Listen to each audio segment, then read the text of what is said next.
Welcome to Sandhurst Baptist Church. A lot of people when I travel around ask me about our church, and I thought I'd make a short little film just to show you where we are and what it's like. I'm standing in the car park at the moment. It's a reasonably nice day. I'll just take a few pictures for you. We're quite famous for our signs. Thousands of people pass here on the way to the sea, which is about 25 minutes away, near Hastings and Rye, popular places, Camber Sands, some people have heard of. This is the church path, main entrance, and this oak tree on the left I planted from an acorn 21 years ago. As you can see, we've got a graveyard, and there's many quite ancient graves here. Some are of importance to people who are historically minded, and on the left, the building there on the left where the clock is, used to be a British school.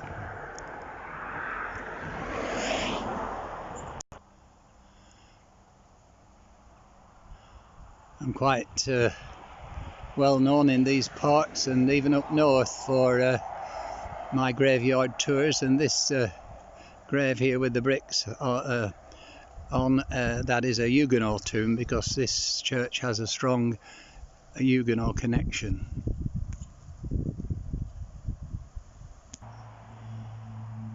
This is the main entrance to the church.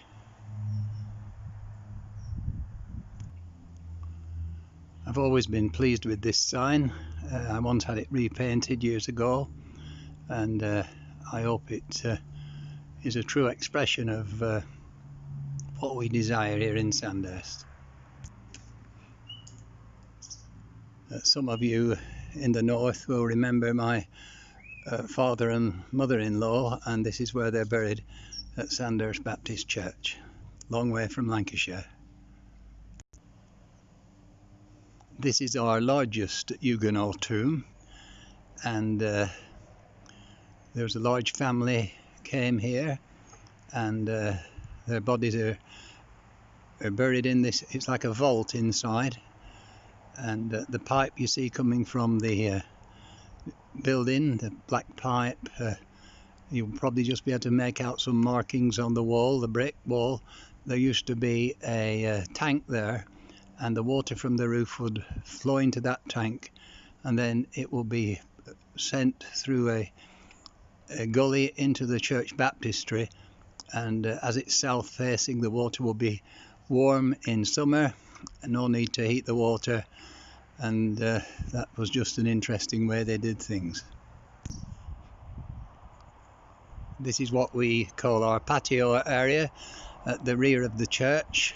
People sit out for meals and picnics, and sometimes after services. It's a really lovely place on a lovely day. And the building you can see on the left was an old stables when we first came in 1977, and it was totally demolished in 2002, and a new building was erected.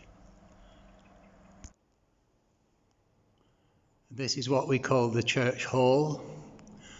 It was mostly derelict when we came, but we sit in here for snacks and sometimes large gatherings for meals. The tables are spaced out like this because of social distancing due to the virus. You can see the spray in the bottom left-hand corner. But this used to be a British school, and I think there's still some people living in Sandhurst who attended here as children. The evacuees from all over the country, mostly London, they went to the other school, I think, in the village. This is inside what we call the old stables. These were derelict stables when we first came. The boskins were still in for the horses, and the building was full of junk. But in 2002 it was demolished, and this is the result. We meet here for Bible studies, Sunday evening meetings, etc. And Christianity Explored is another thing that is done in this hall. And this is the sanctuary where we normally meet. It's a very pleasant building. The first church here was in 1731. That's as far as this building's concerned. This building was 1831, but there were Baptists in Sandhurst long before 1731. This is a view of the pulpit, which is a delightful place to preach from, and I've always liked this pulpit, and people who preach here often say how they feel so comfortable preaching from this place.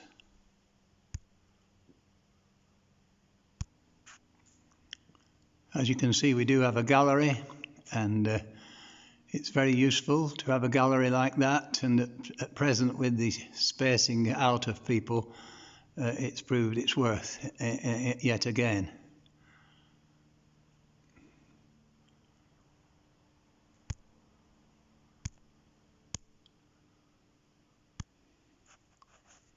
Well, this is my view when I preach from the pulpit, and as you can imagine, it's lovely to see the folks in the church. We've had quite a few services until the second lockdown, and we were really going well, and it's a bit disappointing. But that ends the tour. Hope you enjoyed it.